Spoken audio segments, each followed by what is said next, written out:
Graças a Deus.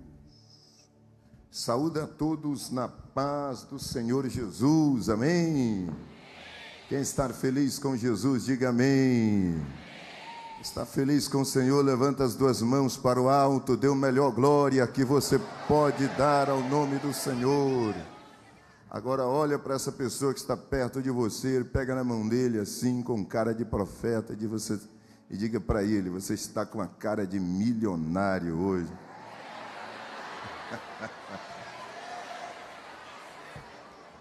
E tem uma unção de riqueza aí sobre ti, aleluia. Quem é que recebe essa palavra? Libera o maior glória a Deus que você pode liberar. Louvado seja o nome do Senhor Jeová. Aleluia. Falar em unção de milionário, irmãos, a missionária Rebeca está demais. A missionária Rebeca pesquisou na Bíblia e descobriu a unção da rainha Esté. E ela foi atrás das essências e fez a unção da rainha Esté. Está aqui nas minhas mãos. O negócio é forte, viu, pastor Zé Carlos? Está lá na livraria. É a nova revelação da missionária Rebeca. A unção da rainha Esté. Tá bom?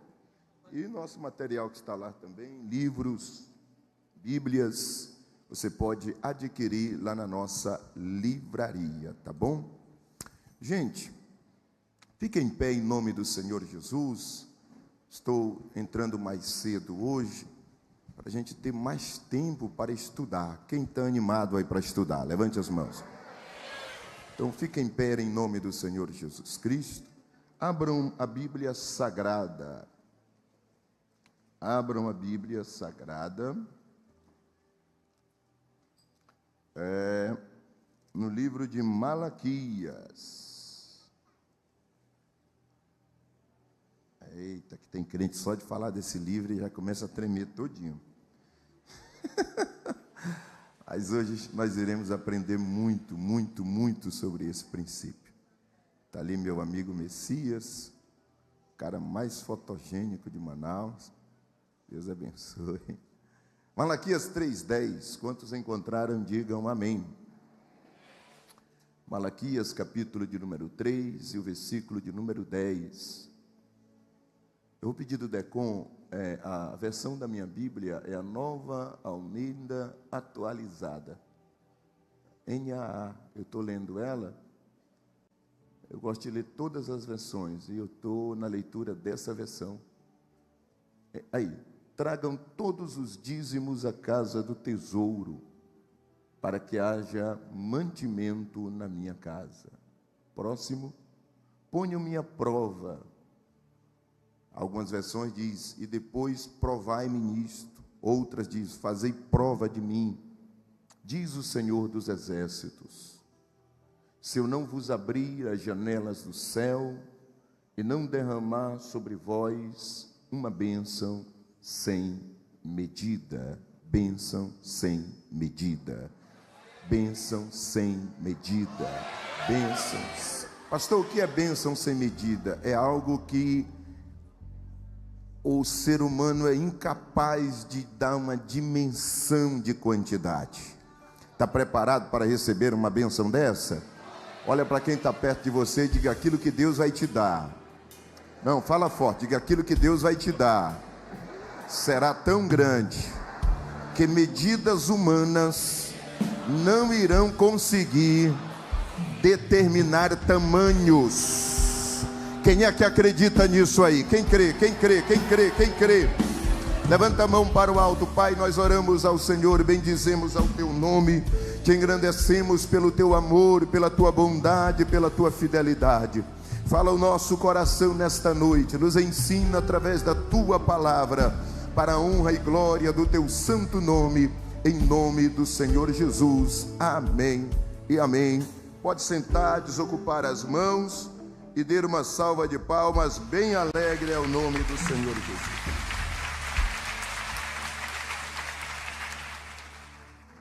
Queridos irmãos, nós iremos estudar um assunto hoje que é motivo de muita polêmica. E muitas pessoas têm dúvidas acerca deste assunto. Mas antes de entrarmos nesse estudo, eu quero te dizer que esse princípio que nós iremos estudar é apenas o primeiro passo. Além de nós termos a necessidade de sermos fiéis nesse princípio, eu quero te lembrar de antemão que existem outros que estão atrelados a eles. Então, vou só te dar um spoiler bem rápido aqui. Joel, capítulo de número 2, a Bíblia vai falar sobre 4 espíritos. Não é só um, são 4. Devorador, cortador, migrador e destruidor. Então, o dízimo repreende um. Atrelado a esse princípio, existe mais 3 que é necessário nós cumprirmos para repreender essa frente de espíritos malignos que operam contra a vida financeira do cristão. Quem está entendendo? Deus trabalha com 5 ministérios. Quantos ministérios? Deus trabalha com o ministério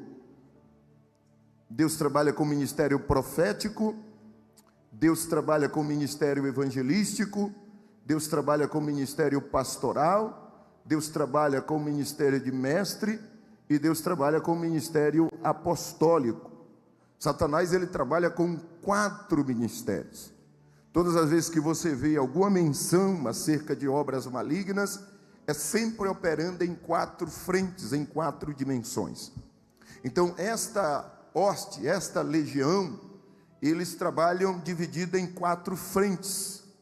O devorador, cortador, migrador e destruidor. Nós iremos estudar hoje sobre como repreender o devorador. E eu acredito que Deus vai preparar um tempo para nós estudarmos sobre os outros 3. Quem deseja estudar sobre os outros 3? Deus vai preparar, tá bom? Então calma aí o teu coração, a tua ansiedade. Nós iremos chegar pouco a pouco lá. Mas esse princípio, ele é fundamental para colocar o nosso coração no lugar. E para colocar também esse poderio tão grande que é o dinheiro no seu devido lugar. Irmãos, pessoa que tem o coração controlada pelo dinheiro. Uma pessoa que tem o coração controlada pelo dinheiro, ela ama mais o dinheiro que ela tem do que ela mesma. Eu não sei se você já viu pessoas que têm o coração controlado pelo dinheiro, até a alimentação dele é uma alimentação regrada, ele não come aquilo que ele quer. Ele tem dinheiro para comer uma comida boa, mas ele vai lá no churrasco de gato. E quando ele termina, ele ainda pede a água da casa. Diga, queima ele, Jesus. Não olhe para a direita nem para a esquerda para não denunciar ninguém que está perto de você. Eu me lembro uma vez quando eu trabalhei de vendedor. Quem lembra daquela loja Casa da Geladeira? Quem lembra? Está ficando velho também, né, irmão? Casa da Geladeira. Eu trabalhei lá na Casa da Geladeira, no Eduardo Ribeiro. Era a melhor loja que tinha. E eu lembro que quando a gente saía, 6 horas da tarde, saía numa fome, irmãos. E ali no centro tinha um churrasquinho.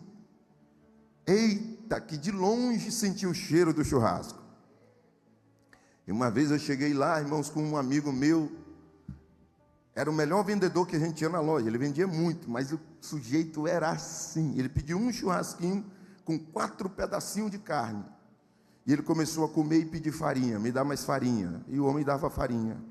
E ele comendo, me dá mais farinha. E aquela farinha, o marinica, cara, né? E o homem dava, e o homem dava. Irmão, quando ele terminou de comer o churrasco, ele olhou para o homem e disse, quanto é que deu? O cara olhou para ele e disse, meu amigo, pague só a farinha, por favor. Deixa o churrasco para lá.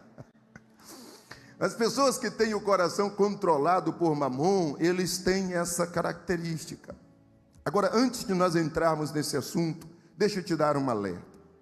O dinheiro, como é que eu posso comparar? Eu posso comparar como um animal, que ou você domestica ele, deixa ele domesticado, ou ele vai te atacar.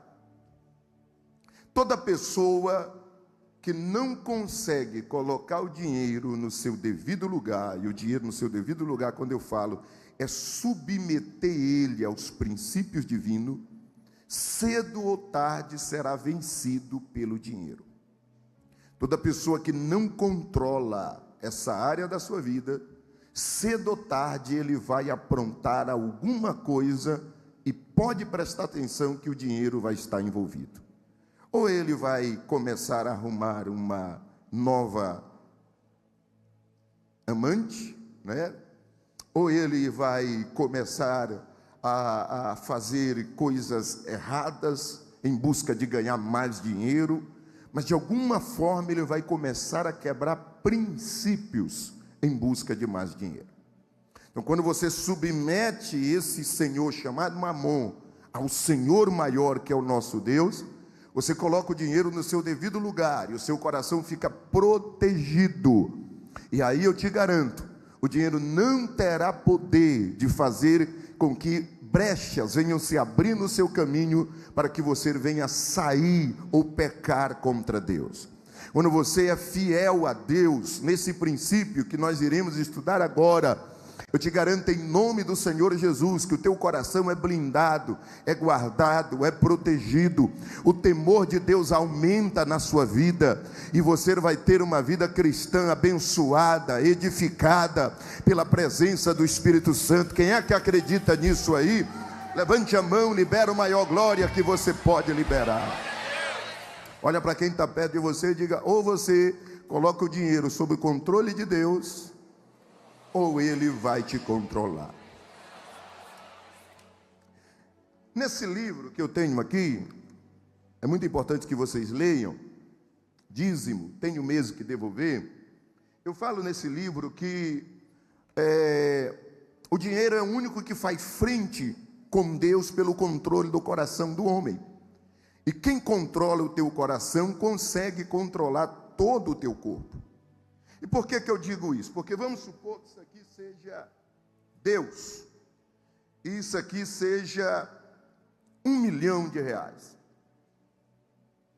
Aliás, vamos mudar. Aqui seja Deus e aqui seja Satanás. Se eu perguntar diante de uma multidão, quem vocês escolhem, Deus ou o diabo? Todo mundo vai escolher isso aqui, Deus. Verdade ou não é? Mas se eu perguntar, eu mudo aqui. Eu coloco aqui, né? Não, meu livro não.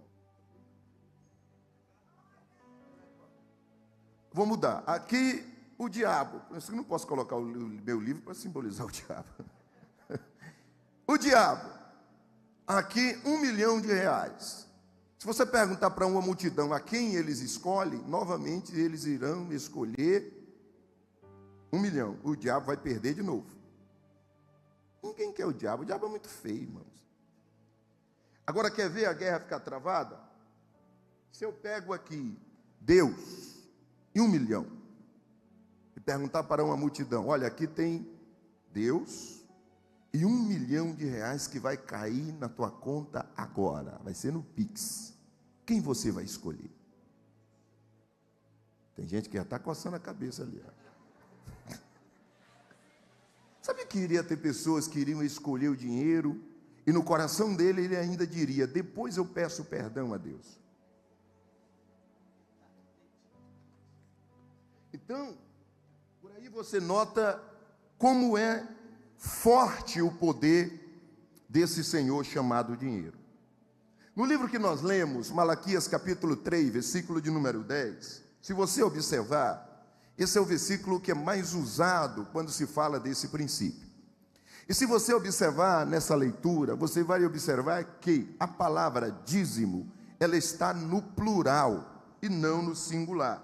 Para quem tem a revista, é aí a página de número 10, tá bom? Página de número 10. A palavra dízimo, ela não está no singular, ela está no plural. Trazei todos os dízimos à casa do tesouro. E aqui nós temos uma revelação tremenda, porque não existia só um tipo de dízimo no Antigo Testamento. Segundo alguns estudiosos, eles dizem que o judeu, ele devolvia anualmente cerca de 27% de toda a sua renda em forma de dízimo.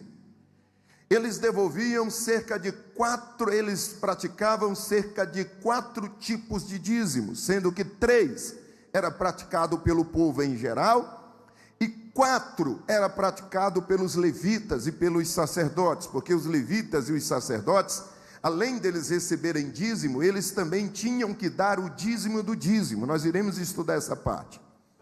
Então, dízimo do dízimo não é cobrar 20% do povo, como um tempo desse alguns abençoados estavam fazendo. Você vai dar o dízimo do dízimo, esse mês você vai devolver 20%. Não, dízimo do dízimo, somente a pessoa que recebe dízimo pode entregar dízimo do dízimo.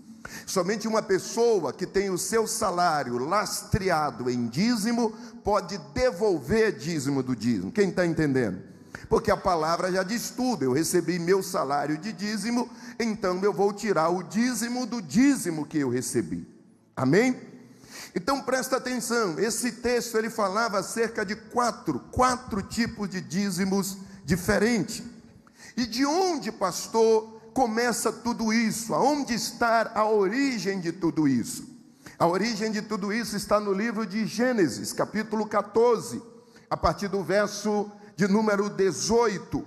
Gênesis, capítulo de número 14, a partir do verso de número 18. Fica com a apostila e com a Bíblia aí do teu lado, e você pode ir acompanhando aí comigo a leitura. Gênesis 14, 18, está escrito assim: E Melquisedeque, rei de Salém, trouxe pão e vinho, e ele era sacerdote do Deus Altíssimo. Ele abençoou Abrão e disse: Abençoado seja Abrão pelo Deus Altíssimo, que criou os céus e a terra, e bendito seja o Deus Altíssimo, que entregou os adversários de Abraão nas suas mãos. E Abrão deu-lhe o dízimo de tudo.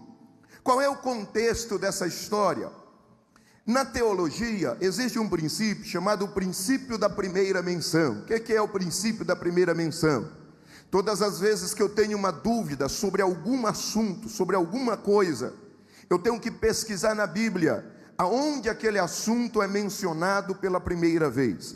E a partir então daquela primeira menção, o contexto daquela menção, eu vou ter então uma base para compreender todas as demais citações bíblicas que eu encontrar pela frente. Então aqui em Gênesis 14, 18, nós temos a menção do dízimo pela primeira vez em toda a Bíblia Sagrada. E qual é o contexto dessa menção pela primeira vez? Nós temos aqui Abrão voltando de uma batalha de apenas 318 homens contra 4 poderosos exércitos. 4 exércitos liderados por um rei chamado Quedorlaomer. Quem era Quedorlaomer? A Bíblia diz que esse homem, ele subjugou Sodoma e Gomorra por um período de 12 anos. Eles serviram esse rei chamado Quedorlaomer, pagando-lhe tributos, pagando-lhe ouro, prata, pagando-lhe dinheiro. Para quem não sabe, Sodoma e Gomorra, ela fica ali nas proximidades do Mar Morto, ela ficava nas proximidades do atual Mar Morto. E no dia que você for em Israel, e quem vai lá, diga eu. Falaram fraco demais. Por falar em Israel, dia 18 de outubro de 2027, sairemos com a nossa próxima caravana. Vamos fazer Egito, 4 dias no Egito, e depois 7 dias em Israel. Mas quando você for juntamente conosco, como assim o Messias foi, a Michelle ali já foi também, e eles viveram essa experiência, nós temos um dia na nossa caravana que nós ficamos hospedados em frente ao Mar Morto, e ali nós temos uma tarde inteira, e amanhã do outro dia inteira, para nos recrearmos ali nas águas do Mar Morto. E você vai observar que no Mar Morto existe uma concentração. A lama do Mar Morto, ela tem como é que eu posso dizer, as mulheres aí sabem o que é isso, um poder de cosmético, né, uma argila muito tremenda, Dizem que quem entra lá com 70 anos sai com 15. Agora todo mundo vai querer comprar o pacote. Mas tem um poder muito grande, aqueles sais minerais. E aquilo é derivado muito do petróleo. Porque a palavra betume na Bíblia Sagrada, ela está ligada diretamente ao petróleo, aos poços de petróleo. É por isso que Sodoma e Gomorra era uma cidade riquíssima, porque ela era uma cidade cheia de poços de betume.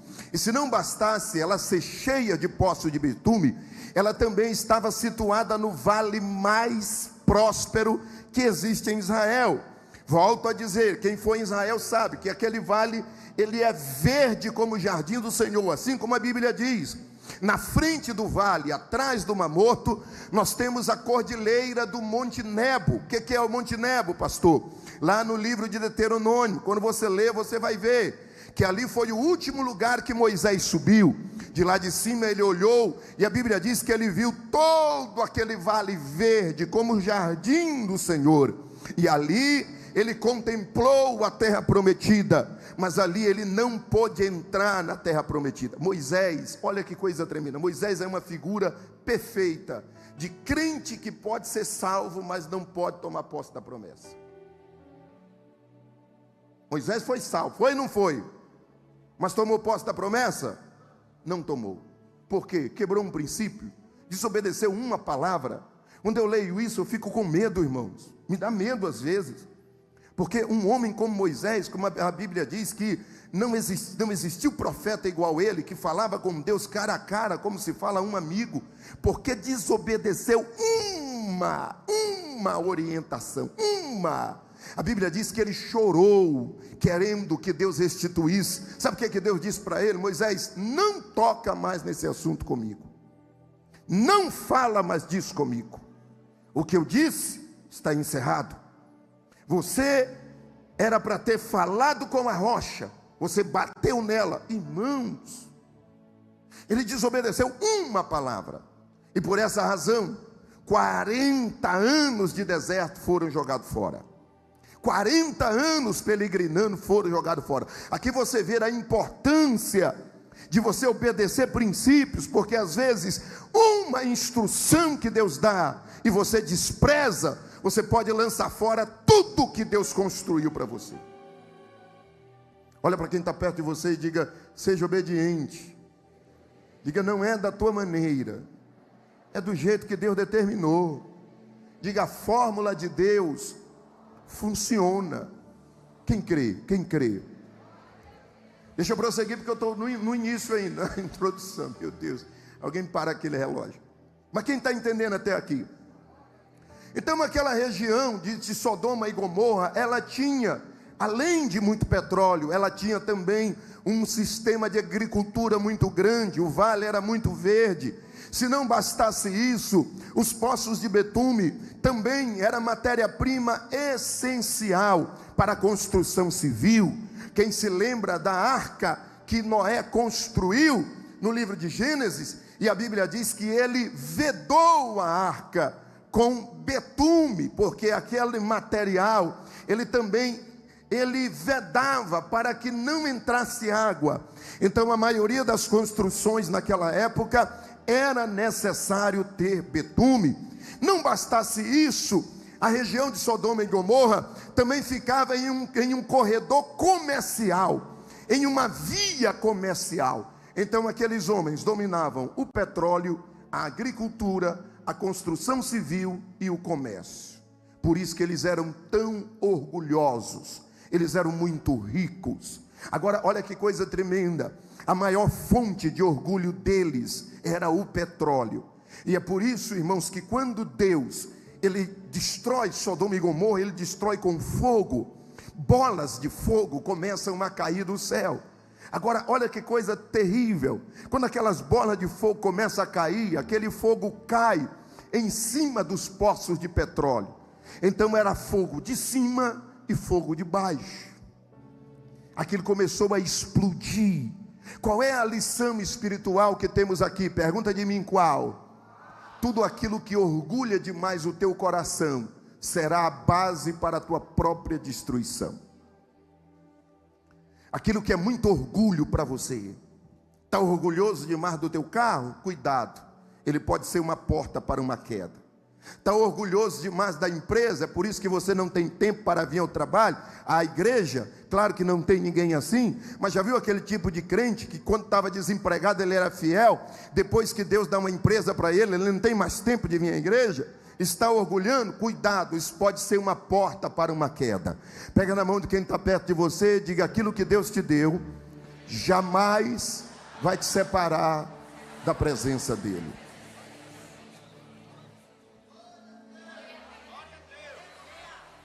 Então, Quedorlaomer recebeu tributos por 12 anos daquele povo. No 13º ano eles se rebelaram. E por que eles se rebelaram no 13º? Pergunta de mim por quê? Pergunta com raiva, que eu demorei tempo para descobrir. Por quê? Porque no 13º ano entrou um rebelde na cidade de Sodoma. E aonde entra um rebelde, a rebeldia vai atrás. Ló entrou lá no 13º ano. E na hora de dar a contribuição para pagar um imposto a Quedorlaomer, ele perguntou: esse dinheiro aqui é para quê? Não, é para dar dinheiro, é para dar imposto aí a um rei chamado Quedorlaomer. Ele diz: rapaz, esse cara deve ser muito feio, porque até o nome dele é esquisito. Como é que é o nome mesmo? Quedorlaomer. Não vou dar dinheiro para esse cara não. Não, eu não dei para o meu tio, que era meu segundo pai. Eu vou dar para esse cara que eu não conheço? Ou nada. E o que aconteceu? Como ele era uma pessoa de muitas posses, a palavra e a decisão dele começou a ter influência dentro da cidade.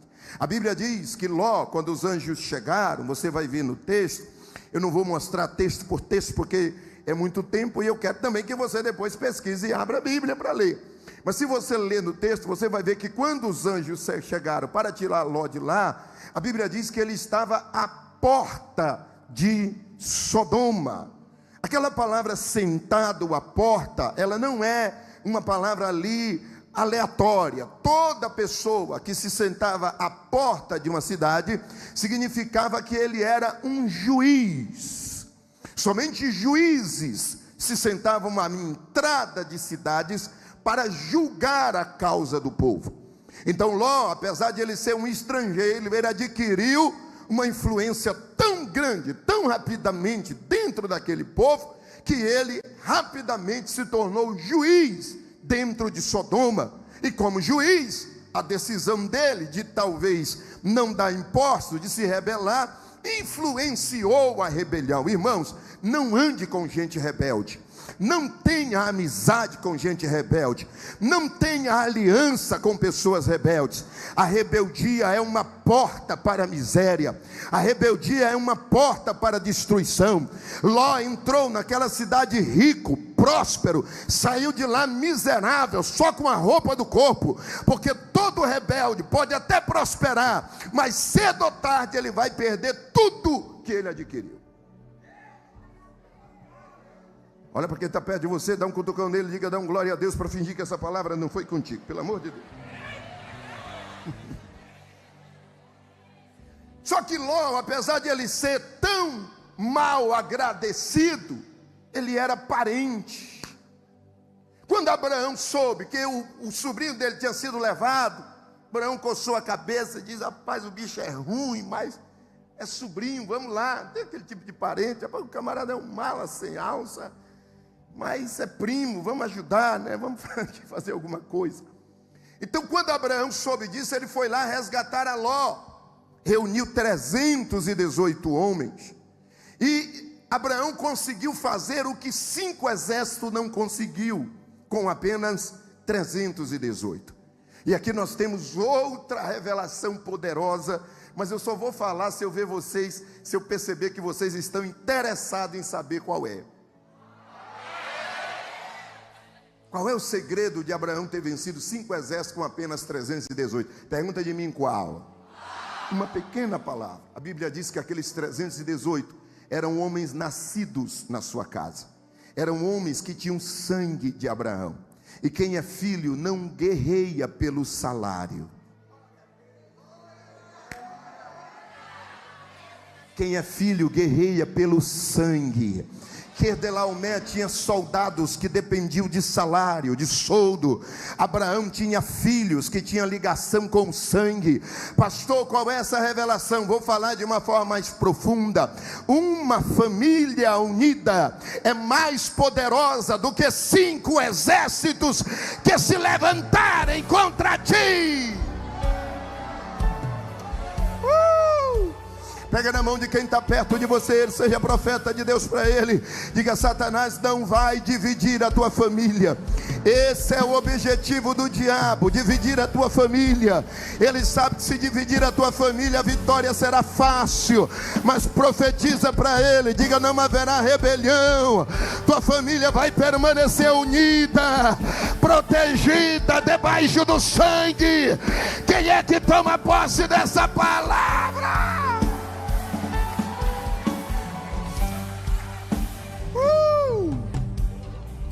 Abraão está voltando agora dessa batalha, venceu. Quando ele está voltando, ele passa em um vale chamado Vale da Decisão e Vale de Cedron. Qual é esse vale? Ele está entre o Monte das Oliveiras e o Monte do Templo. Quando você sobe em cima do Monte das Oliveiras, você vê embaixo um vale. Do outro lado você vê já o Muro das Lamentações e o Monte do Templo, e um vale lá embaixo. No final desse vale tem uma bifurcação. Quando se entrava para a esquerda, antigamente dava num lixão, que queimava o lixo da cidade dia e noite. Quando se virava para a direita, o caminho dava em direção ao templo. É por isso que Provérbio diz que o coração do tolo se inclina para a esquerda e o coração do sábio para a direita. Esse provérbio está baseado nesse contexto geográfico. Quem está entendendo? Então, quando Abraão vai passando por ali, Melquisedeque desce. Ele era rei de Salém.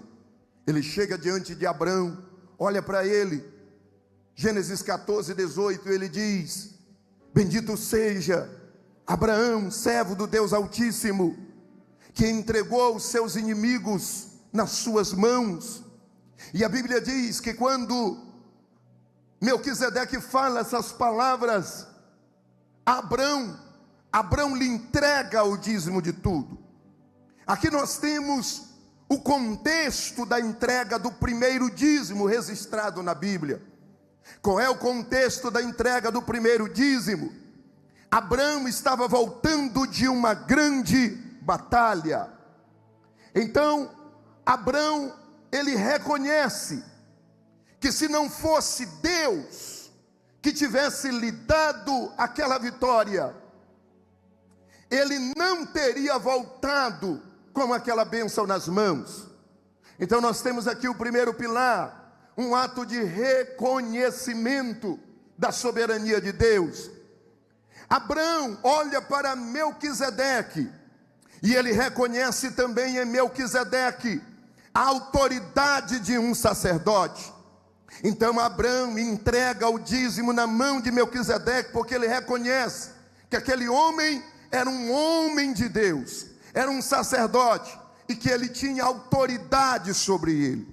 Aqui nós temos uma outra lição do dízimo.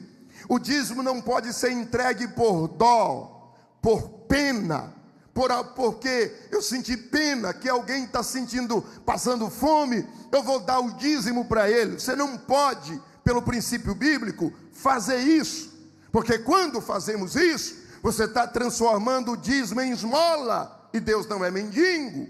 Quem está entendendo? Então o dízimo foi entregue porque Abraão reconheceu a autoridade sacerdotal na vida de Melquisedeque. O que é isso, pastor? O dízimo também é um selo, é um carimbo que legitima o sacerdote que está sobre a minha vida.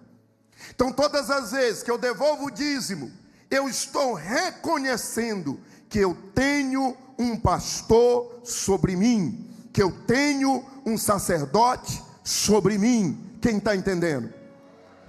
Segundo pilar da entrega do dízimo, o texto diz que primeiro Melquisedeque entregou pão e vinho, depois Abrão lhe entregou o dízimo de tudo.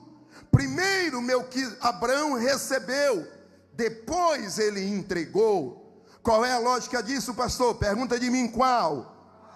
Eu devo entregar o dízimo na mesma mão que me alimenta. Quem é a pessoa que te instrui? Quem é o pastor que te orienta? Quem é o pastor que ora por você? Quem é o pastor que te entrega a ceia?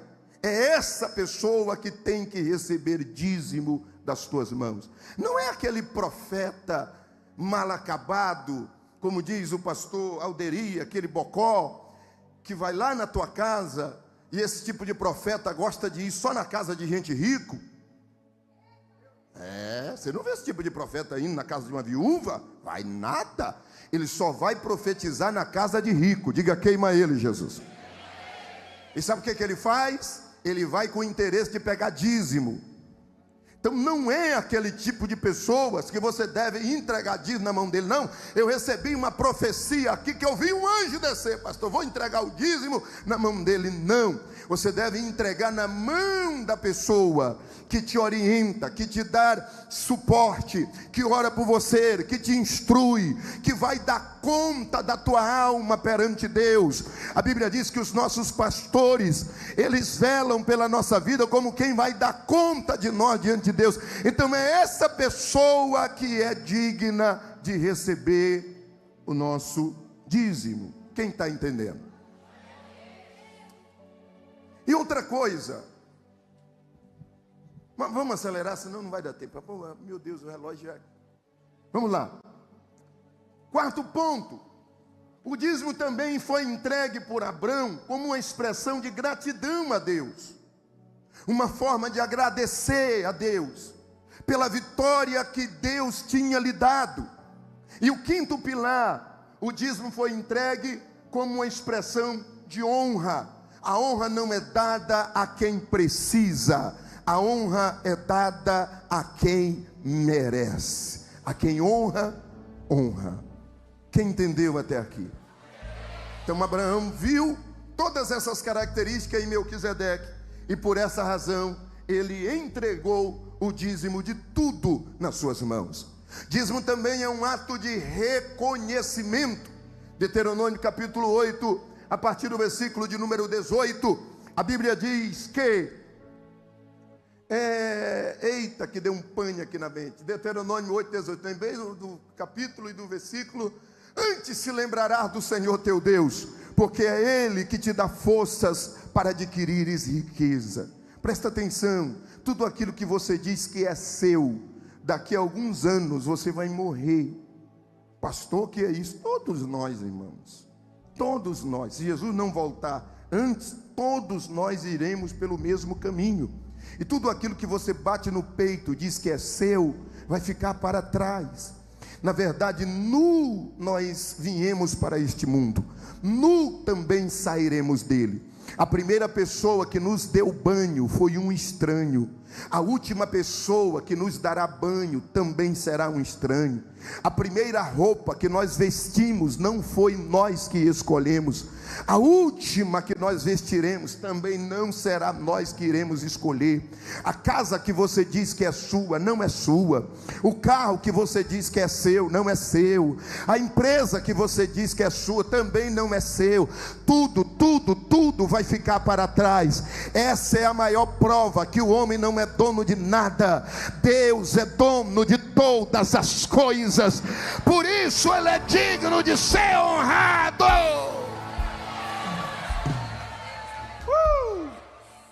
Joga aqui para mim 1 Crônicas 29, 14. Joga aqui na tela bem rápido e volta para os slides depois, por favor.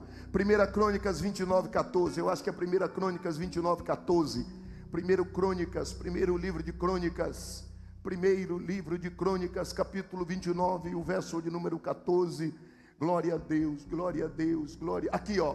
Porque quem sou eu e quem é o meu povo para que pudéssemos dar voluntariamente estas coisas? Porque tu tudo vem de ti, e nós só damos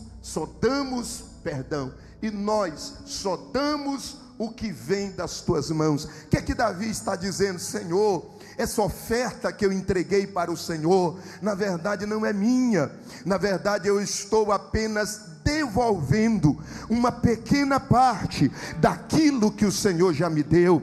Então, quando você cumpre esse princípio, não é você que está dando, tira essa palavra da sua boca, eu vou dar o meu dízimo, não é seu, na verdade você está devolvendo.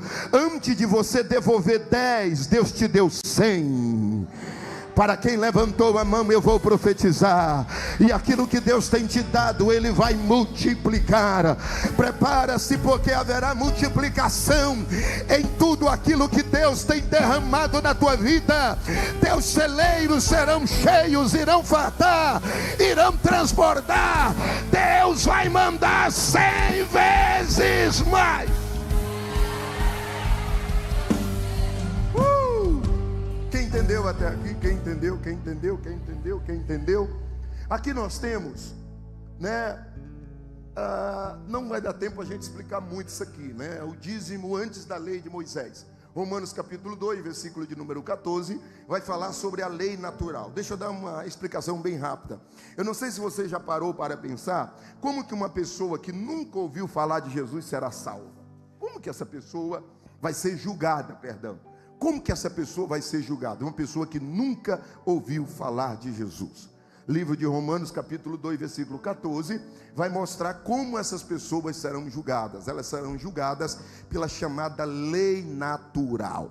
É por isso que Abraão devolveu o dízimo, porque o dízimo é uma lei natural. O homem, o ser humano, ele sente a necessidade de entregar dízimo, de entregar esse princípio. Olha que coisa tremenda, a lei natural de Deus operando no nosso coração. A oferta é uma lei natural. Pastor Salomão leu Gênesis capítulo 4, versículo 3. Não foi Adão que ensinou Abel e Caim a ofertar. Todo ser humano, ele é movido, ele tem o desejo de oferecer algo a alguma divindade. Em qualquer religião do mundo, as pessoas entregam oferta aos seus deuses, até na macumba. Quem aqui já foi da macumba? Levante a mão. Não mente que tu está na igreja agora. Olha aí, está aumentando, está vendo? Lá tinha que levar oferenda para os demônios ou não tinha, irmã? Tinha ou não tinha? E se não levasse, o que acontecia? Pegava ali uma surra. É ou não é? Deixa o bicho descer lá e não ter lá a cachaça dele, era ou não é? O charuto dele. E você pensa que era charuto comprado na taberna do Joaquim? Não, tinha que ser o melhor. Agora, olha que coisa terrível. Por que muitas vezes, quando era do mundo, nós dávamos o melhor, e para Deus, depois de cristão, a gente quer dar o pior? Quem está entendendo?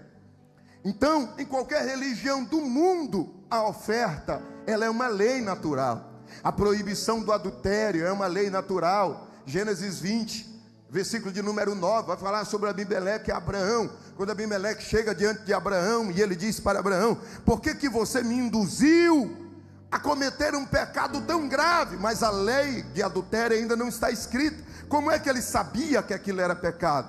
A lei natural operando no coração dele. O homicídio. Caim foi o primeiro assassino. Abel foi a primeira pessoa que foi assassinada. Quando Deus chegou até Caim, Caim disse: grande é o meu pecado, para que o Senhor possa perdoar. Mas a lei de homicídio ainda não estava escrita. Como que ele sabia que aquilo era pecado? A lei natural operando no seu coração. Então o dízimo também era uma lei natural. Abraão foi movido pela lei natural no seu coração. E aqui nós temos as civilizações antigas que praticavam dízimo. Os fenícios, os cartaginenses, os babilônios, os acadianos entregavam 10% das suas rendas para os seus deuses. Vamos prosseguir?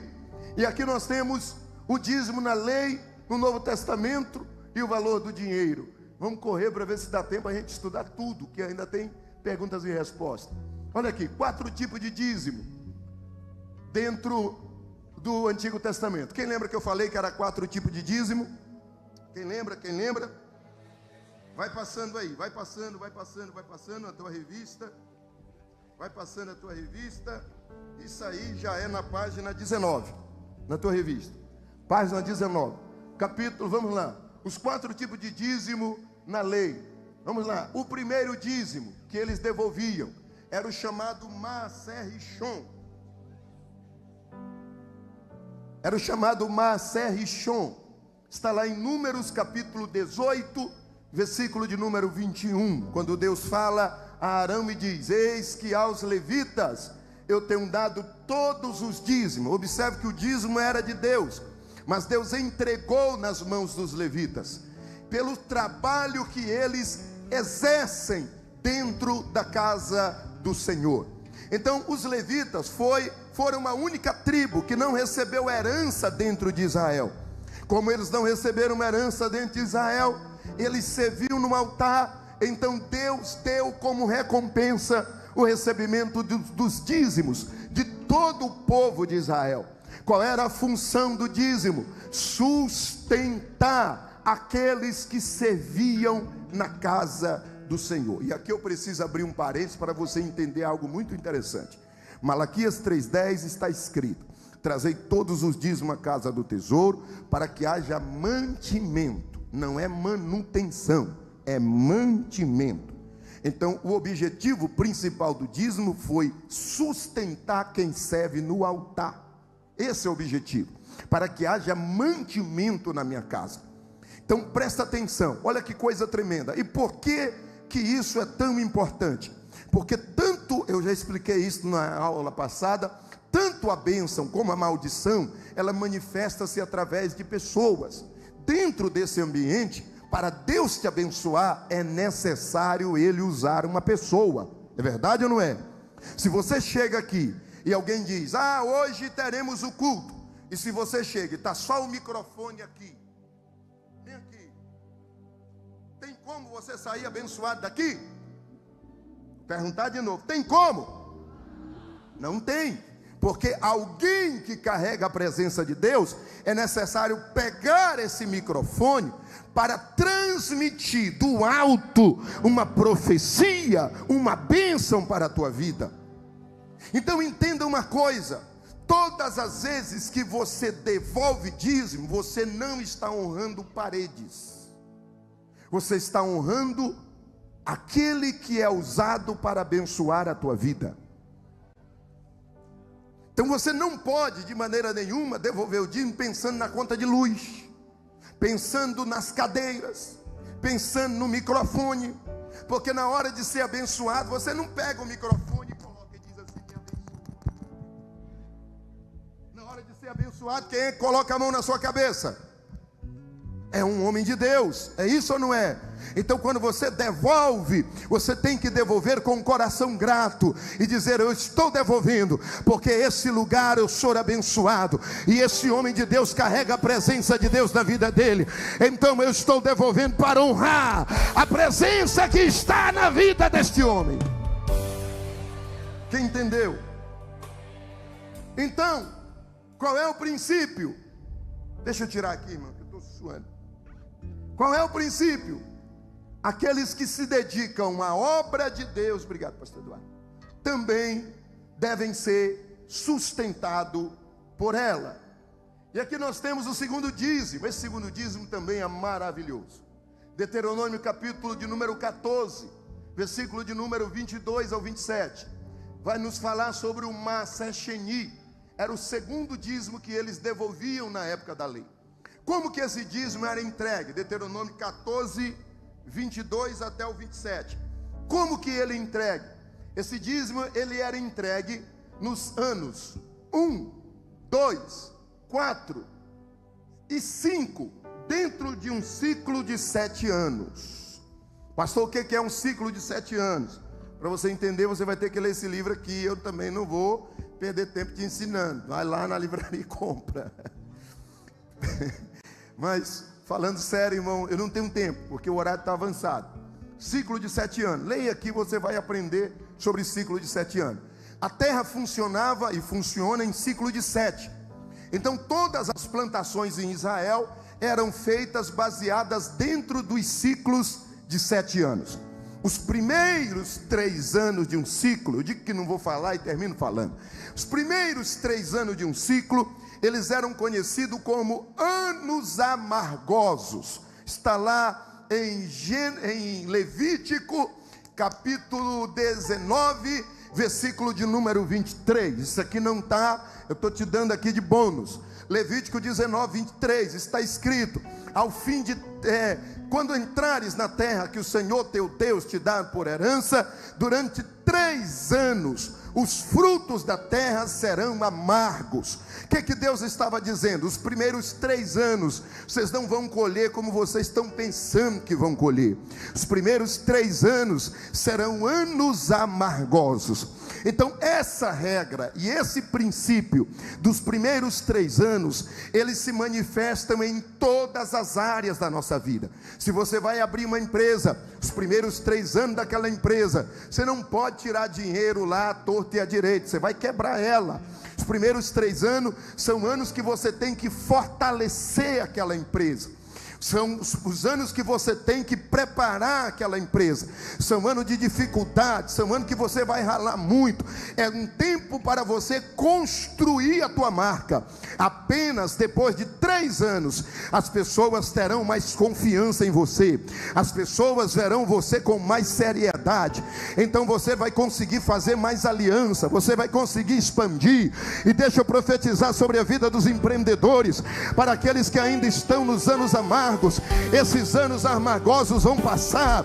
Você vai fortalecer essa marca. Deixa eu profetizar sobre a tua empresa. Tua empresa será conhecida nos 4 cantos de Manaus, em todo o estado do Amazonas. Fora do Amazonas vão ouvir falar dela. Quem é que recebe essa palavra?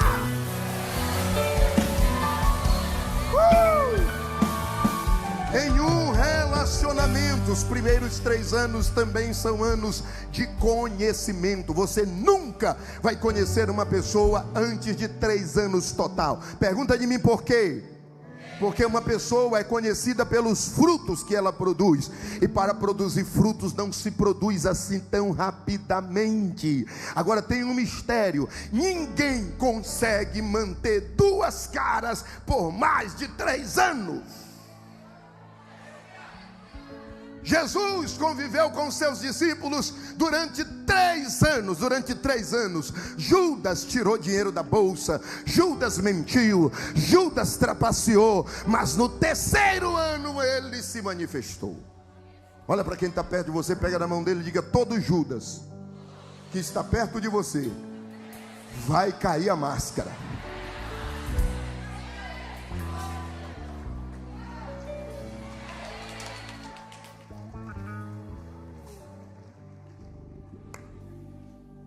Então vamos lá, deixa eu voltar aqui, que o horário foi embora. Ele era praticado nos anos 1, 2, 4 e 5 de um ciclo de 7 anos. Qual era o objetivo desse dízimo? Ele não era entregue aos levitas. As pessoas, eles retiravam 10% dos seus melhores frutos, dos seus melhores animais, e então eles viajavam até Jerusalém. E ali dentro dos muros de Jerusalém, eles faziam uma espécie de banquetes com a sua família, uma churrascada. E o texto diz que se a viagem fosse muito distante, muito longa, então eles deveriam vender aquelas coisas, pegar o dinheiro, amarrar no seu braço, viajar até Jerusalém, e ali dentro dos muros do templo, ele poderia pegar aquele dinheiro e trocar por tudo aquilo que desejasse a sua alma. Aqui nós temos o contexto, aqui é tremendo. Você só entende a parábola do bom samaritano se você entender esse dízimo. Por que os ladrões ficavam no caminho que subia a Jerusalém? Porque o povo passava ali direto com muito dinheiro, levando esse dízimo amarrado no seu braço. Então por isso que os ladrões ficavam ali à espreita, esperando os viajantes passarem.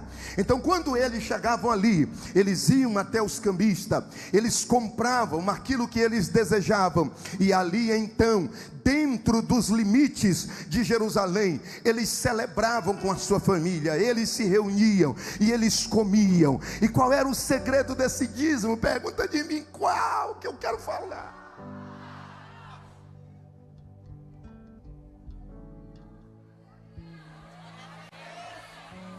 Deus deseja que você também celebre as bênçãos que Ele te deu. Deus deseja que ao final do ano você reúna a sua família, olhe para ela e diga: vamos tirar férias, vamos fazer uma viagem, vamos fazer uma festa, vamos fazer um banquete. Esse ano foi um ano de favor de Deus, esse ano foi um ano de livramento, esse ano foi um ano de porta aberta. Nós iremos celebrar, comemorar, celebrar o nome do Senhor. Levanta a mão e eu vou profetizar somente para quem crê. Esse ano de 2026 vai encerrar, e no término desse ano você vai reunir a tua família, você vai tirar férias, você vai viajar com eles, você vai fazer banquete com eles, você vai celebrar com eles, você vai fazer culto de ação de graças com eles, e vocês vão dizer: a luta foi grande, mas o Senhor deu a vitória em 2026, o Senhor nos sustentou mais uma vez. Vocês irão viajar para as melhores cidades deste planeta. Quem levantou a mão recebe, quem não levantou vai viajar aqui para a Praia da Lua. Vou profetizar de novo. Você vai viajar para as melhores cidades deste planeta. Deus vai te levar às melhores nações. Você vai cruzar territórios, você vai cruzar fronteiras. Quem ainda não tem passaporte, cuida de tirar. Deus vai te levar distante, Deus vai te abençoar. Quem é que recebe e adora?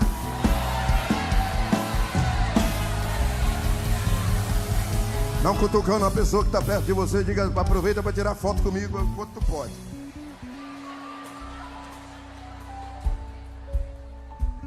Aleluia. Por que é importante você celebrar? Pergunta de mim por quê? Porque antes da celebração vem um reconhecimento. E aqui tem uma chave muito importante. Tudo aquilo que eu reconheço, eu celebro. Agora eu vou inverter. Tudo aquilo que eu não reconheço, eu não celebro. E tudo aquilo que eu não celebro, termina saindo da minha vida. Isso trata-se de bênçãos, pessoas. Você não celebra teu filho, está correndo o risco de perder ele. Não celebra a tua filha, está correndo o risco de perder ele. Não celebra a tua família, tua esposa, teu esposo, está correndo o risco de perder. Tudo aquilo que você não celebra, tudo aquilo que você não reconhece, você não celebra. E tudo aquilo que você não celebra, cedo ou tarde, vai terminar saindo da sua vida. Não celebra o teu carro, cuidado, você pode voltar a andar de ônibus de novo. Está olhando só o carro do vizinho? Não, celebre aquilo que Deus te deu. Celebre a tua empresa, celebre o teu trabalho.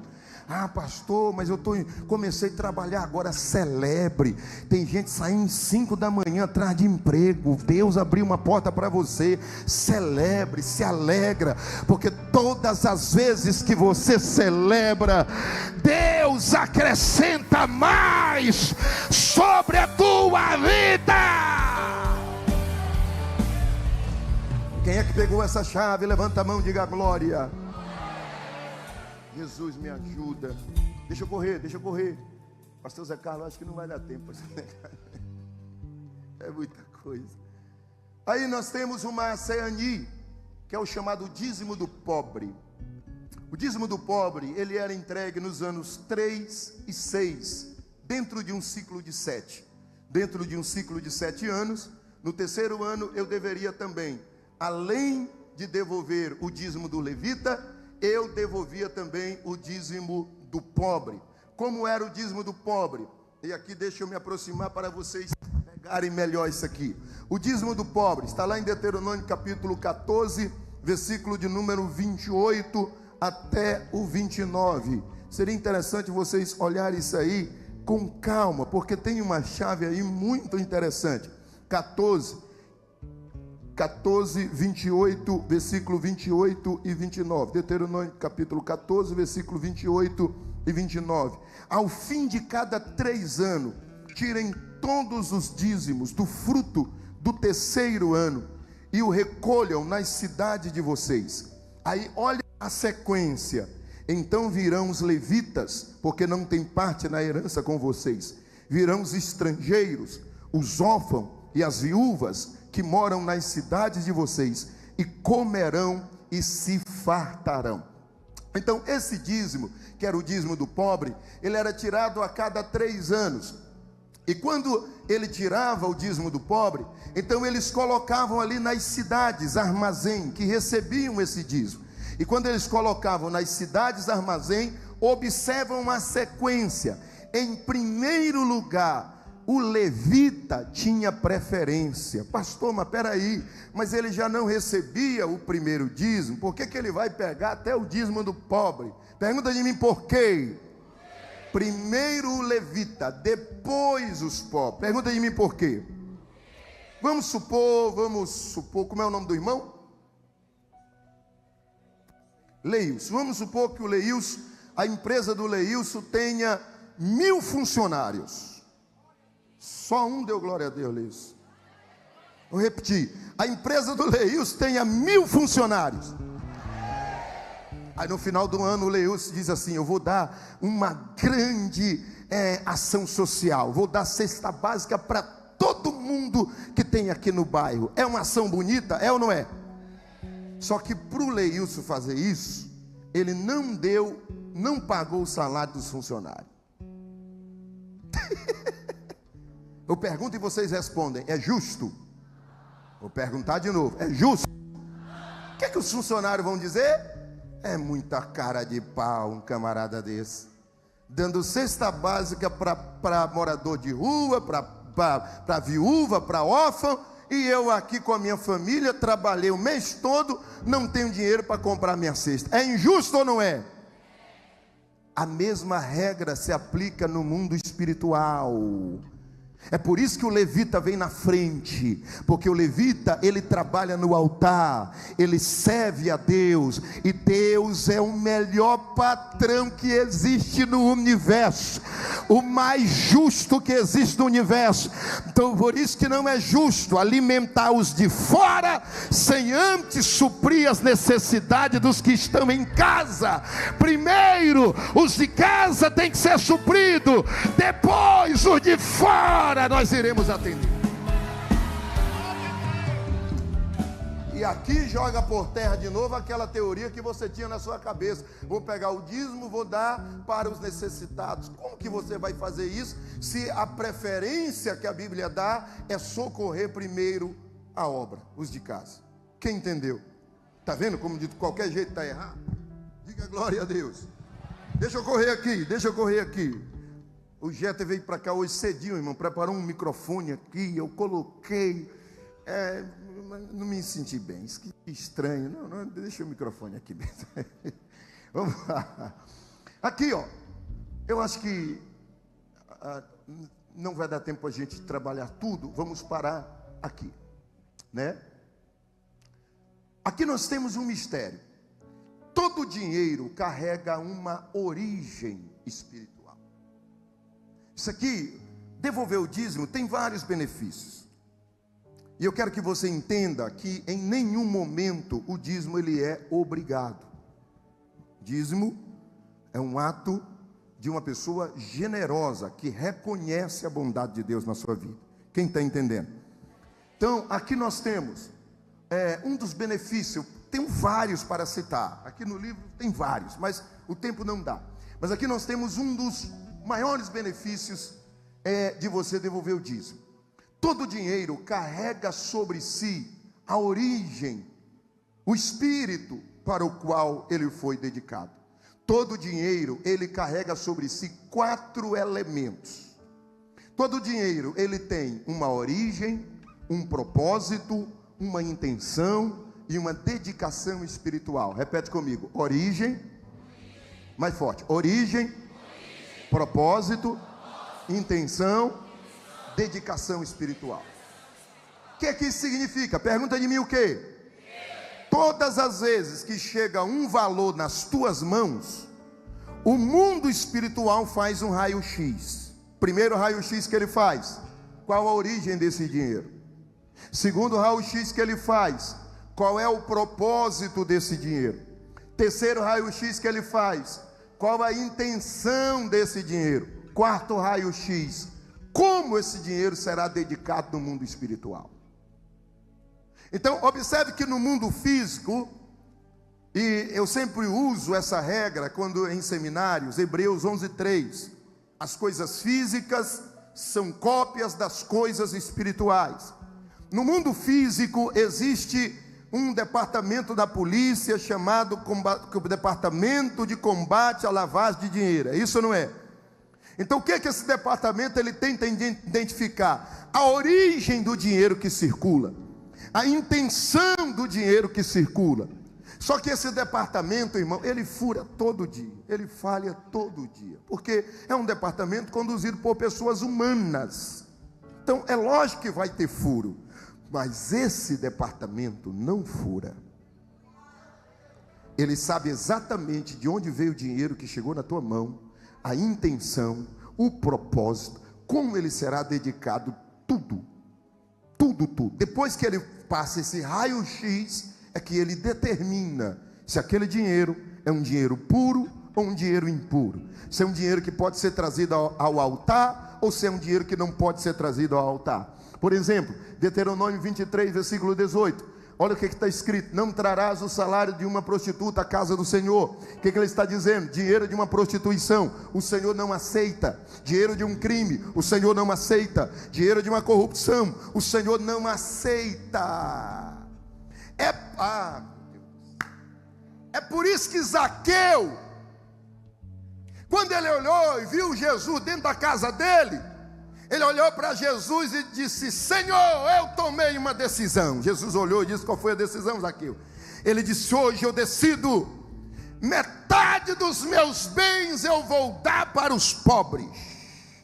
Aí ele diz assim: e se eu roubei alguém? Ele falou isso porque ele sabia que ele era ladrão.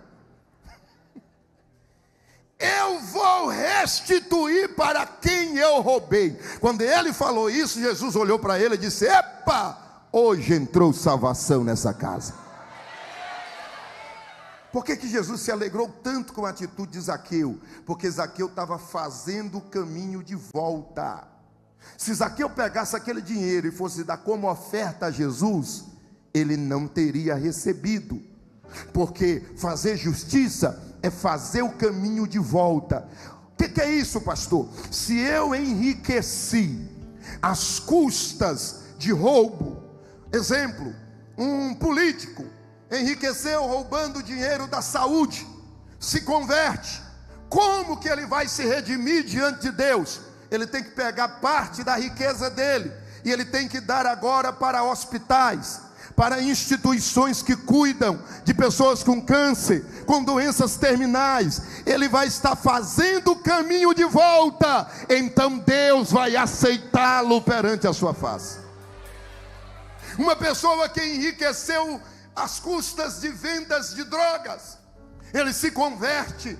Como que ele vai fazer o caminho de volta? Ele deve pegar aquele dinheiro que ele se enriqueceu e agora ele vai usar, sabe em quê? Ele vai investir em casas de recuperação de drogados. Ele vai investir em viúvas, porque o dinheiro dele pode ter matado pessoas, deixado viúvas, deixado órfão. Então ele vai cuidar do órfão, da viúva. Deus vai aceitar, porque ele vai estar fazendo o caminho de volta.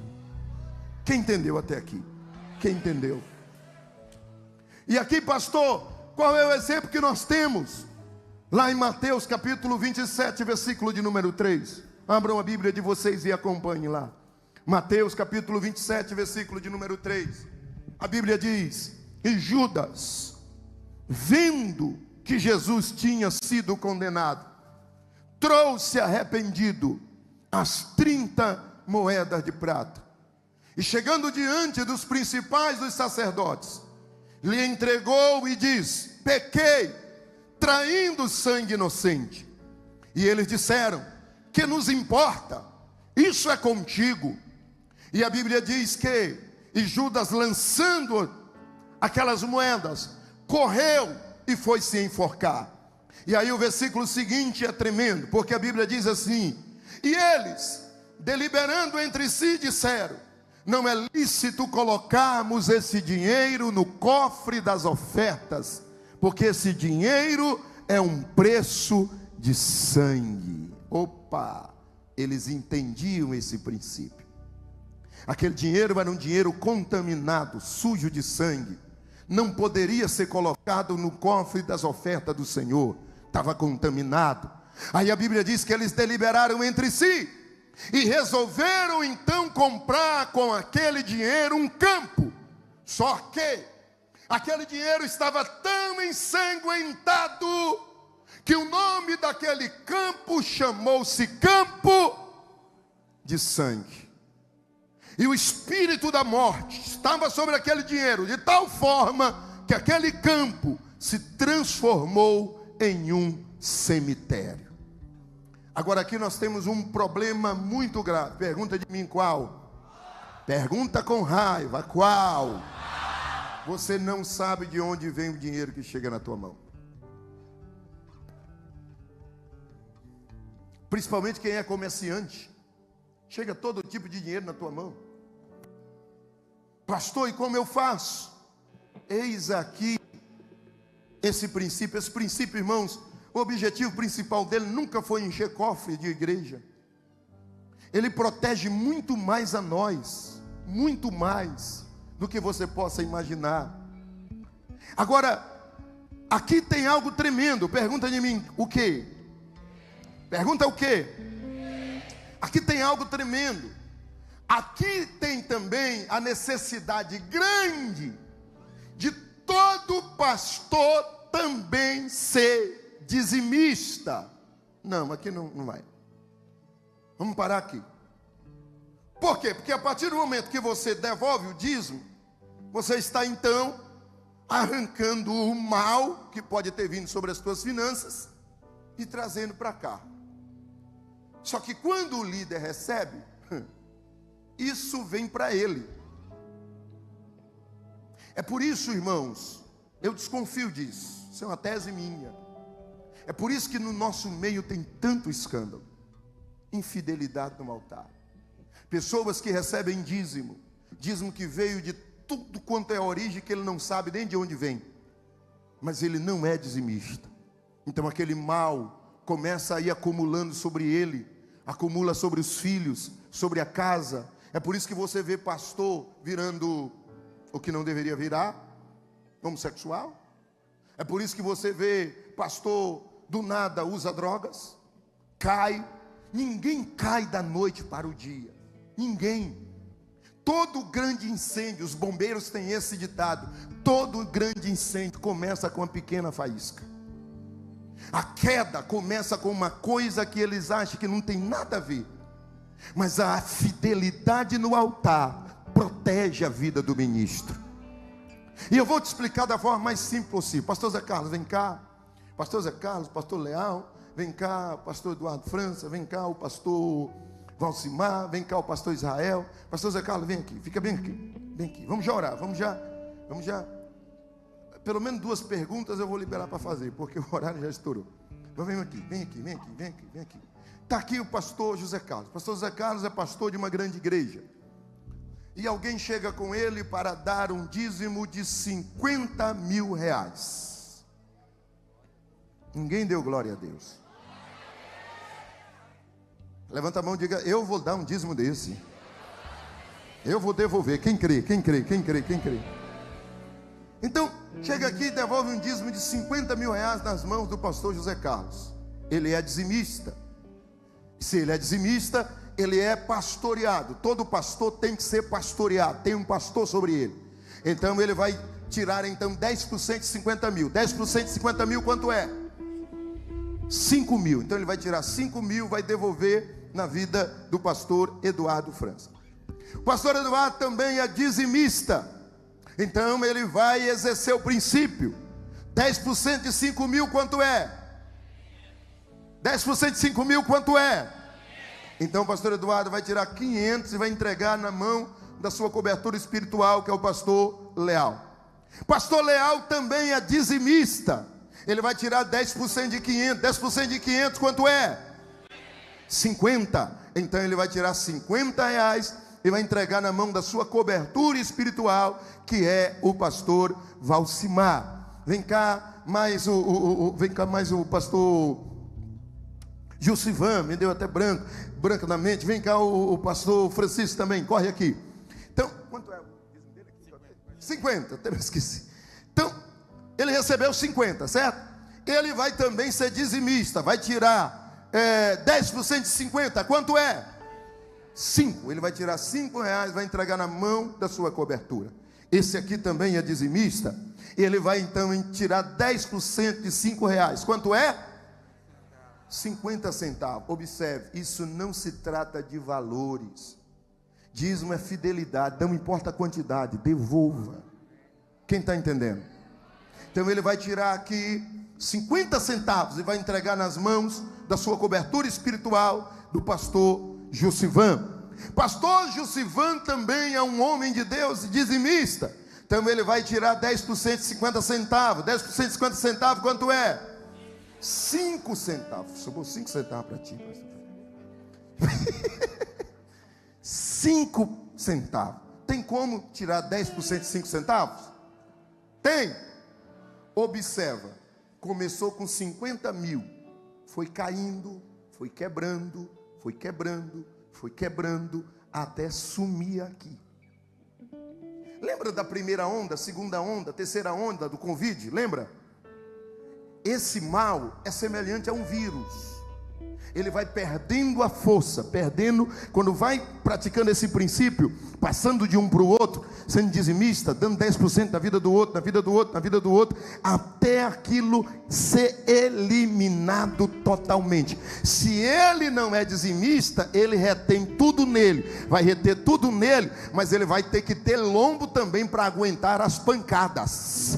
É por isso que tem muito pastor que se desvia, não suporta, vai sufocando até que chega o ponto que ele chuta o pau da barraca. Mas se ele cumpre esse princípio, ele vai passando de um para o outro. Então aquilo vai passando até ser eliminado totalmente. E o nome do Senhor Jeová é glorificado.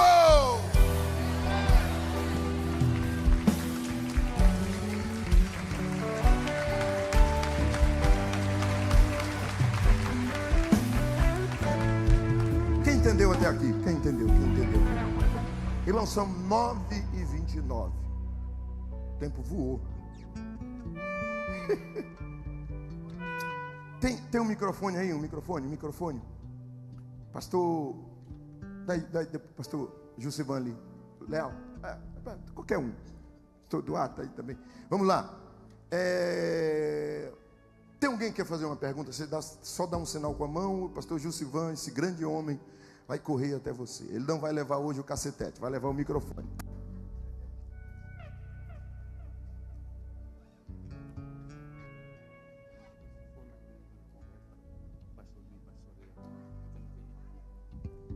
Tem uma primeira pergunta aqui, ó. O dízimo deve ser entregue a um pastor que cuida e ora por mim em específico, ou na igreja aonde eu congrego para o pastor que me pastoreia? Boa pergunta. Resposta: o dízimo é entregue no mesmo lugar onde você é alimentado, onde você toma ceia. Então esse lugar é o mesmo lugar que você deve devolver dízimo. Porque se você se alimenta em um lugar e devolve o dízimo em outro, é a mesma coisa de você almoçar no Picanha Mania e na hora de dar os 10% do garçom, você olha para o garçom e diz: não foi com a tua cara não, vou dar os 10% lá para o garçom do La Parrilla. É justo? Não é. Agora, olha que coisa tremenda. Olha como o mundo físico é controlado pelo mundo espiritual. Eu não disse para vocês que tudo do mundo físico é cópia do mundo espiritual? Então quando você chega em um restaurante, lá vem o garçom, é ou não é? Ele cuida da mesa para você, ele vai lá, prepara o alimento para você.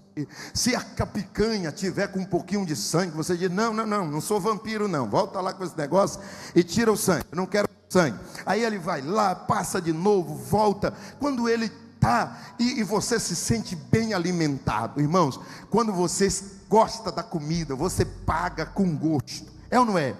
Você devolve com gosto. Os 10% você dá que nem pestaneja. É assim ou não é? Assim também é no mundo espiritual. Antes de você entrar num lugar como esse, o seu pastor, o seu líder, ele vai para a cozinha. Qual é a cozinha? O quarto de oração. É lá que ele vai preparar a tua refeição. É lá que ele vai orar, pedindo de Deus o cardápio. Senhor, qual é o cardápio que eu dou hoje para a tua igreja? Aí Deus dá a direção. Aí Deus vai dando os temperos, as anotações. Quando você chega aqui, isso aqui é um restaurante prato feito, não é self-service. Quando você chega aqui, a alimentação está preparada. Ele é um instrumento que vai levar a alimentação até você. Então, depois de ser alimentado, da mesma forma que você entrega 10% para o garçom, é justo no mundo espiritual que você também entregue 10% no lugar onde você foi alimentado pelo homem de Deus. Quem entendeu? Outra pergunta? Pastor, se todo o dinheiro carrega um peso espiritual, talvez seja até polêmica minha pergunta. Qual é o peso espiritual que as pessoas que ganham dinheiro divulgando casa de aposta, as famosas bets, estão trazendo para a vida delas? Porque através de perda de outras pessoas, tem gente que até se suicida por causa dessas apostas. E até para o cristão também, né? Que aposta lá, faz a fezinha e ganha o dinheiro na casa de aposta. Tem crente jogando na bet aqui, no Tigrinho? Olha para a cara desse crente que está jogando no Tigrinho, vai não? Irmão, boa pergunta sua, mas presta bem atenção. Tudo aquilo que causa destruição, por exemplo, você citou bem, esse negócio de bets tem gerado suicídio. Diariamente pessoas estão se suicidando.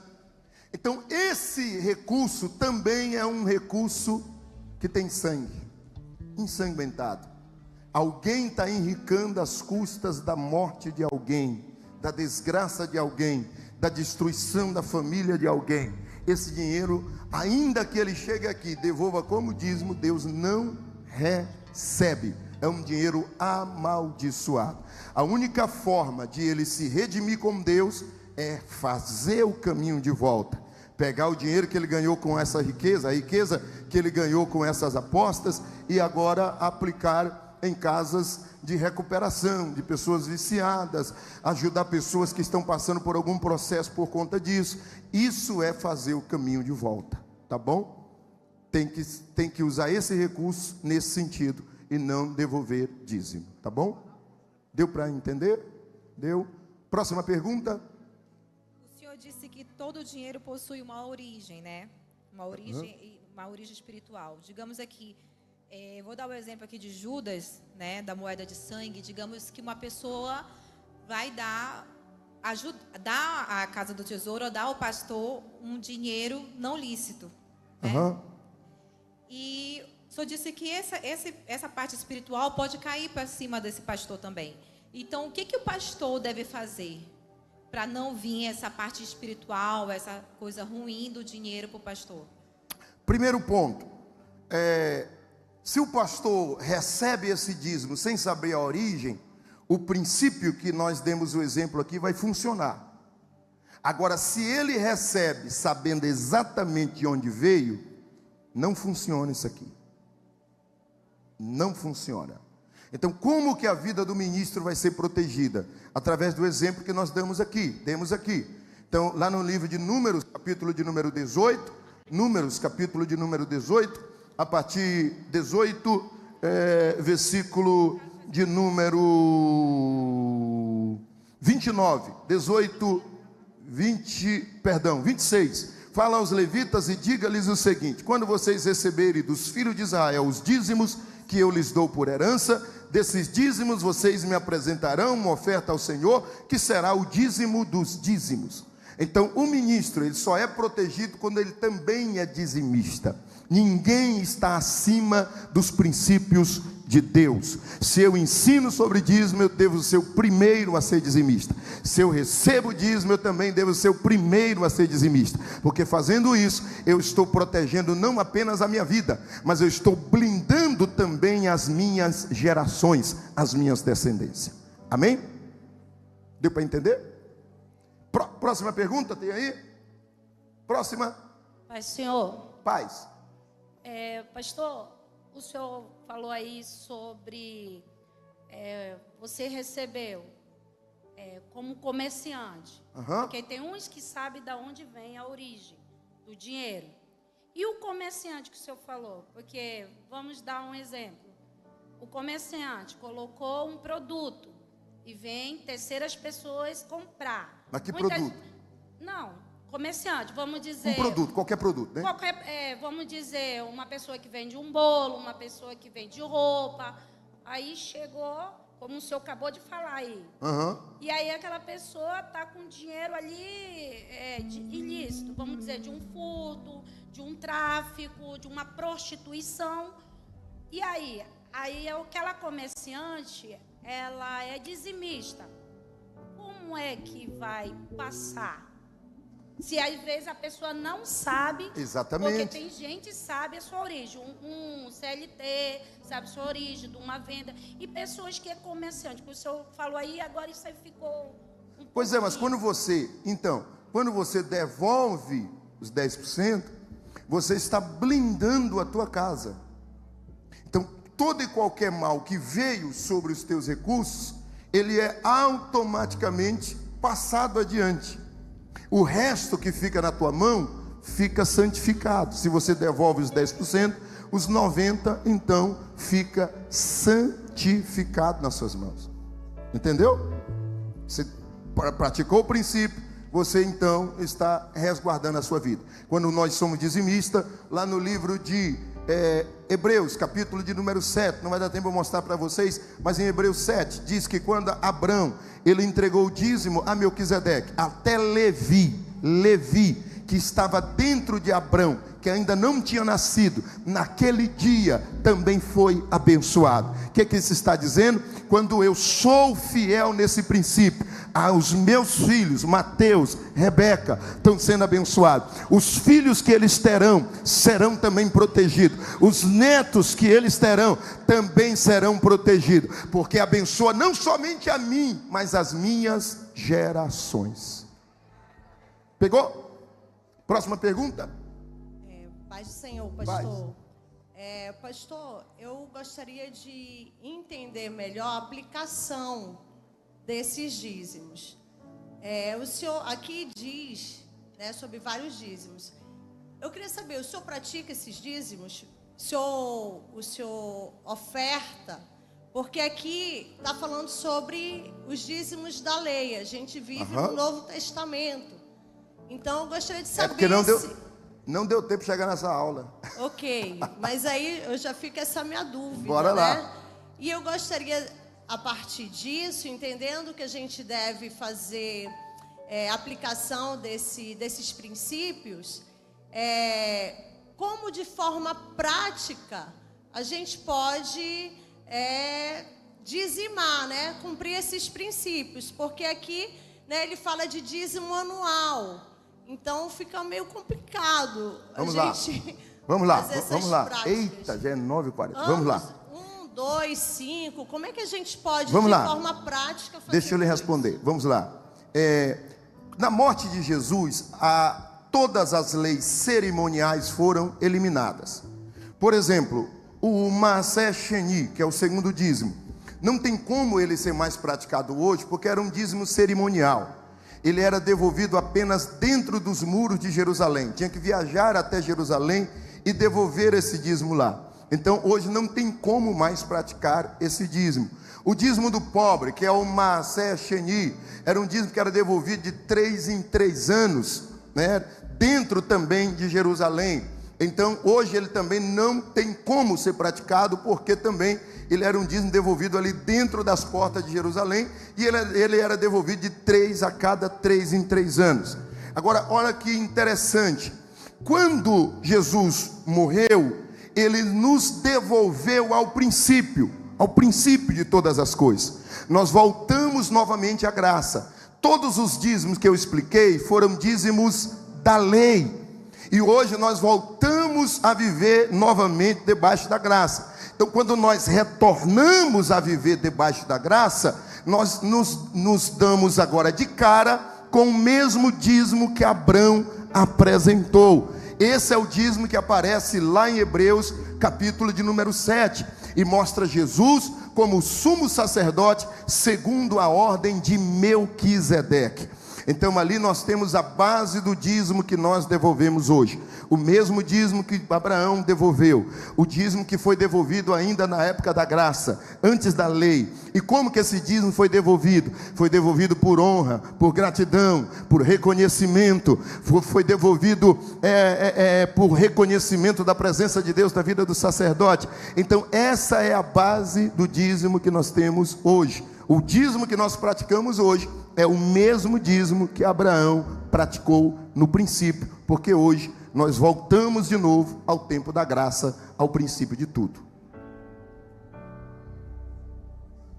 Deu para entender? Não? Amém.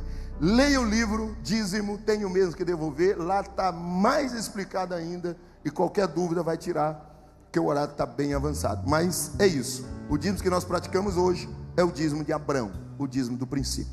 Próxima pergunta, já iremos orar. Pastor, o dízimo ele é tirado do valor bruto ou é do líquido? O dízimo ele é devolvido daquilo que te pertence.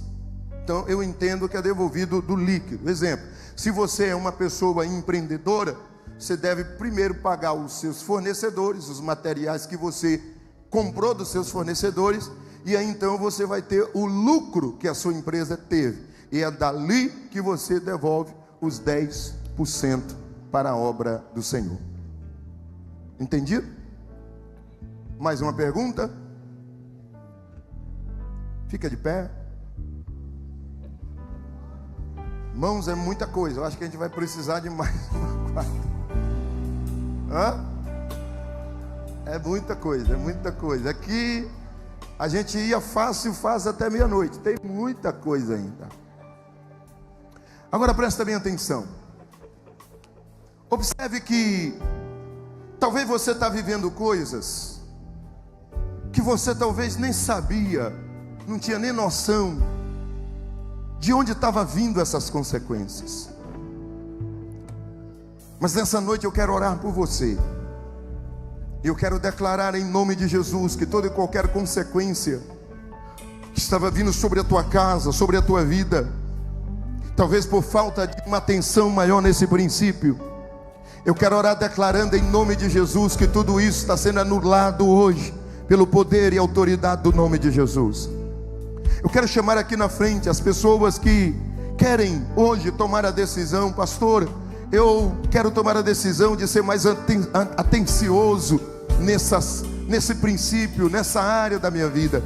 Eu quero, pastor, tomar posse de um novo tempo na minha vida, renunciar a dores do passado, porque talvez os meus pais foram infiéis, meus avós foram infiéis, meus antepassados foram infiéis, e até hoje eu tenho ainda consequências de decisões passadas, de desonra que veio sobre as gerações. Eu quero orar pela tua vida e declarar em nome de Jesus que toda e qualquer consequência maligna é quebrada hoje na autoridade, no poder do nome do Senhor Jeová. Você que quer receber essa oração, sai do teu lugar e vem aqui na frente. Venha, venha, venha. Cadê o grupo de louvor? Venha, em nome do Senhor dos Exércitos. Nós iremos te ungir. Pastores, venha aqui. Nós iremos te ungir, em nome do Senhor dos Exércitos. E você vai viver um tempo novo, você vai viver uma história nova. Maldições serão rompidas e quebradas em nome do Senhor Jeová. Ciclos de dores serão fechados em nome do Senhor Jeová. E você vai viver o extraordinário. Quem é que acredita nisso aí? Quem é que crê nisso aí? Quem é que crê nisso aí? Levante a mão e adore ao nome do Senhor.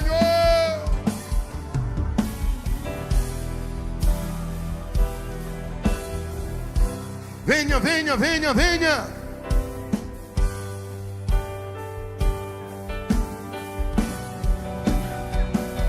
Se abra os céus e o teu reino vem.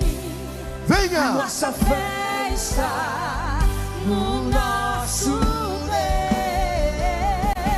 Que se abra os céus e o teu reino vem. A nossa Aleluia! fé está no nosso Deus. Que os céus fechados, Os céus fechados se abram, teu reino venha mover. A nossa fé e esperança estão em Deus, grande Deus. Que os céus fechados se abram, teu reino venha mover. A nossa fé e esperança estão em Deus, grande Deus. feche os teus olhos em nome do Senhor dos Exércitos. Pai, nós oramos ao Senhor agora. Nós declaramos pelo poder do teu nome e da tua palavra, Pai. Declaramos sobre a vida do teu povo, dos teus filhos que estão diante do altar na noite desta quarta-feira. Teus filhos, Senhor, que quem sabe estavam enfrentando guerras que eles desconheciam a origem, guerras que eles não sabiam, Senhor, de onde tinha vindo. Nós nos voltamos ao Senhor agora em oração, para que o Senhor venha quebrar toda maldição pelo poder do teu nome e da tua palavra, para que o Senhor venha quebrar toda a obra do mal, na autoridade do teu sangue e da tua palavra agora, Pai. Toda corrente que prendia, que amarrava, em nome do Senhor dos Exércitos, seja agora desfeito, a poder no teu nome, a poder no teu sangue. Essa pessoa que não consegue avançar, essa pessoa que não conseguia prosperar, essa pessoa que não consegue ser feliz, aonde colocava a mão dava errado, falia, a porta trancava.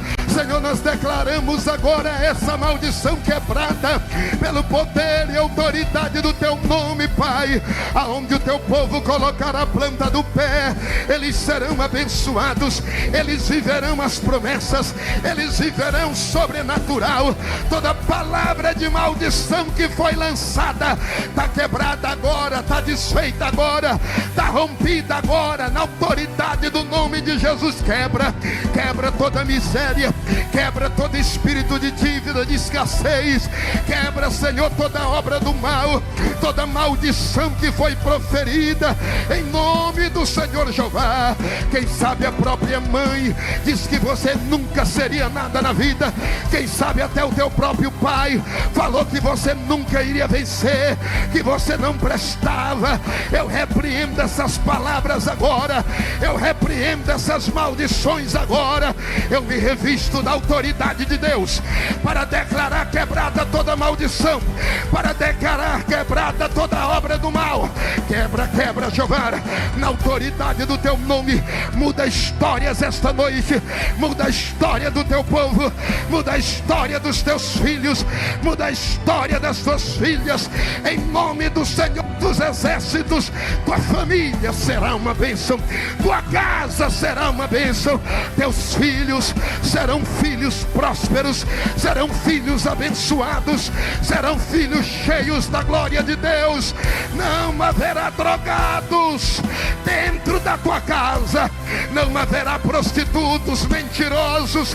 Eu declaro em nome de Jesus: teus filhos serão homens de honra, tua filha será uma mulher de honra, cheia da glória, cheia da presença.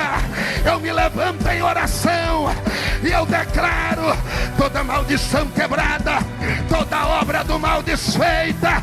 Recebe a vitória, recebe o milagre, recebe agora. Oriandaramaia, Erimacantarabassurimiantarabaia, na autoridade do nome de Jesus. Olha a glória de Deus tocando aí agora. Olha a presença de Deus enchendo aí agora. Olha a presença de Deus quebrando as cadeias. Olha a presença de Deus rompendo agora toda obra do diabo, toda obra do mal. Bate em retirada, Satanás. Bate em retirada, diabo. Queima, Jesus. Queima todo o mal agora. Queima todo o mal agora. Recebe o milagre, recebe a vitória, recebe a resposta. Recebe agora.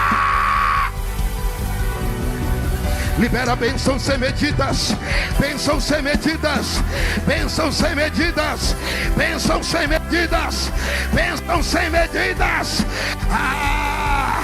A bênção de Deus vai transbordar, a prosperidade vai transbordar. Em nome de Jesus, o socorro de Deus chega hoje, a provisão chega hoje, a porta se abre hoje, o milagre chega hoje. Em nome do Senhor Jeová, o anjo da provisão visita agora o teu. O anjo da provisão visita agora a tua casa.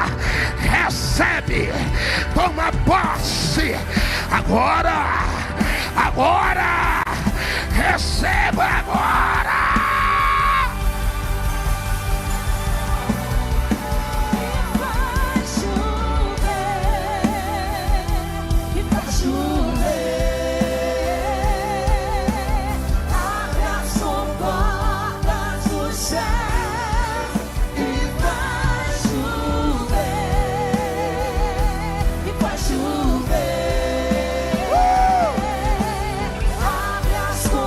Levanta as mãos para o alto.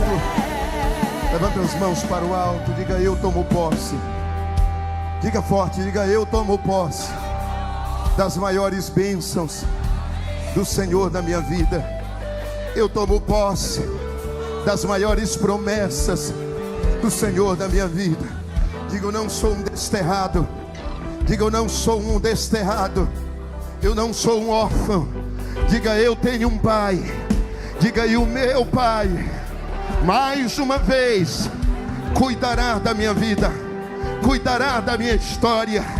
Diga: os meus dias nesta terra serão dias de paz, serão dias de alegria, serão dias de vitória. Eu comerei o melhor desta terra, eu viverei o melhor desta terra. Só quem pega